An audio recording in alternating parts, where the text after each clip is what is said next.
Top 5 വന്നെന്ന് പറഞ്ഞ് എന്തൊരു അഹങ്കാരമായിരുന്നല്ലേ നമ്മുടെ നൂറയ്ക്ക്. അതിൻ്റെ ഒരു അഹങ്കാരത്തിൻ്റെ സംസാരമൊക്കെ ഫുള്ള് ഉണ്ടായിരുന്നു.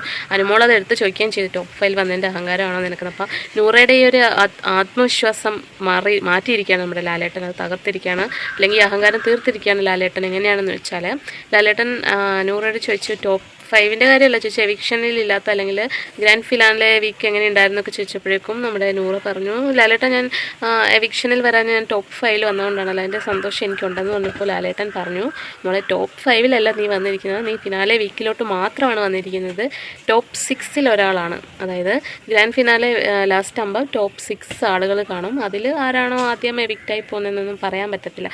നമ്മൾ കണ്ടിട്ടുണ്ടല്ലോ ഓരോരുത്തരായിട്ട് ഇങ്ങനെ പോയിക്കൊണ്ടിരിക്കുന്നത്. അപ്പോൾ അവർ 5 നൂറ ഉണ്ടാകുമോ ഇല്ലയോ എന്നൊന്നും നമുക്കറിയത്തില്ല. എന്തായാലും തൽക്കാലം നൂറയുടെ ആ ഒരു കോൺഫിഡൻസ് ഇത് കുറച്ചിട്ടുണ്ട് ലാലെ. അപ്പോൾ ടിക്കറ്റ് ഫിനാലെ എന്ന് പറയുന്നത് ഫിനാലയിലേക്കുള്ള ആ ഒരു ഇത് മാത്രമാണ്, അല്ലാതെ ടോപ്പ് 5 എന്നതുള്ളൊരു കാര്യമാണ് ലാലേട്ടൻ ഇവിടെ വ്യക്തമാക്കിയിരിക്കുന്നത്.